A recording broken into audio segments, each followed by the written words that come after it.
Alright, so I'm looking at this Houston-Pittsburgh game here. We had a 14-2 score. First of all, there was 77% on Houston. So there was a lot of money coming in on Houston here.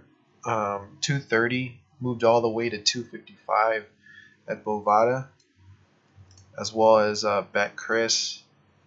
Same exact thing, 230 to 245.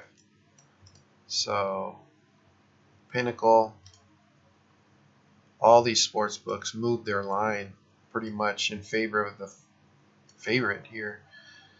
So big money coming in on Houston here on the money line and on the run line. Right. So at this point, when it was 2-0 Pittsburgh, this is if you're not sure about the full game, this is a point where you take the end game at 2-0.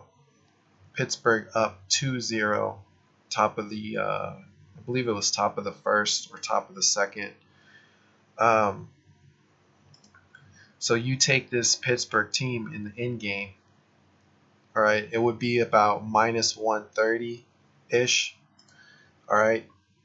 The reason why you would know to take Pittsburgh is because if you look at the pitcher for Valdez for Houston here, all right, he already had given up 2 runs here, all right, but if you look at his last 3 to 4 starts, okay, this is the start right here, June 26th. He gave up 6 runs here, but if you look at his previous 3, all right, you got him at 3.1 innings, 6 innings, 7 innings, 4. So he was pitching pretty well here. It seems like they were working him back into the rotation. You see here how he pitched on May 23rd. He only pitched 2.2 innings and then 1 inning. So he's pretty much coming out of the bullpen, pitching pretty well. And then they started working him into the rotation. Gave him 4 innings here, 0 earned runs. And then he went into 7 innings, gave up 1, 6 innings, 2. So really consistent here, right? But then he has this big blow up game, 3.1 innings, gave up 5 earned. And then remember what I said when pitchers typically followed up with another poor performance. Here's the performance against Pittsburgh here, 3 innings, 6 earned runs. So this is what I figured out was he was pitching pretty well, really well, in fact, after they working him into the bullpen and then becoming a starter here. It seems like that to me. And then he had a bad game on June 20th and then follows it up with another bad game June 26th, which was this game right here. Okay, so it was 2-0. Springer hits a home run, bottom of the first. All right, so it's 2-1. So this game pretty much was controlled by Pittsburgh the whole way. You had plenty of opportunities to take Pittsburgh here as an investment. This was a pretty good play. Knowing the factor, what you see here with all this line movement coming in on Pittsburgh, all right, this is a strict fade on Houston's pitcher here.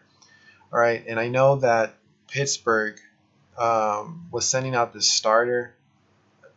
Don't even know who this starter is, but it's more of a fade of Houston here because this line is very overvalued on Valdez.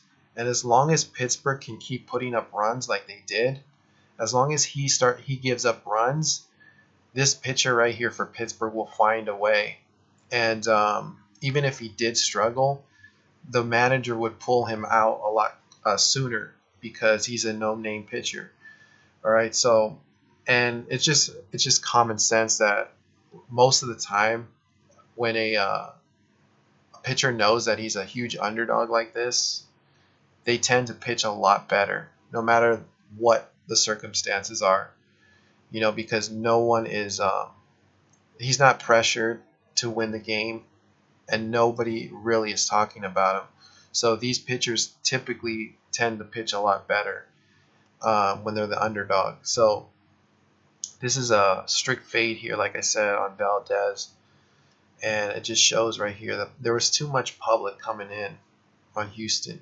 And this is why they got blasted. This is why Houston lost this game pretty easily. Okay, given all these clues here, you're seeing with Houston 77%, and then you got Valdez. You always have to figure out whether or not the starter is capable of winning the game, meaning the favorite. So usually what I do is I look at the favorite first to fade, because you want the team, you have to score runs in order to win the game. So that's the whole point. So Pittsburgh needed to score runs. If they can score runs in this game, they're going to win. It doesn't matter who they send out there. If they can continually keep putting up runs as an underdog, they most likely are going to win the game. And like I said, in the in-game wagering, plenty of opportunities to take Pittsburgh before they went up 8-1 here. Could have gotten them at when they went up 3-1, 2-0, 2-1. All right, in the in game, especially if you're unsure of taking a game for the full game, because you could kind of see what's going to happen as the game starts, and you get a lot more clues with the pitcher's count.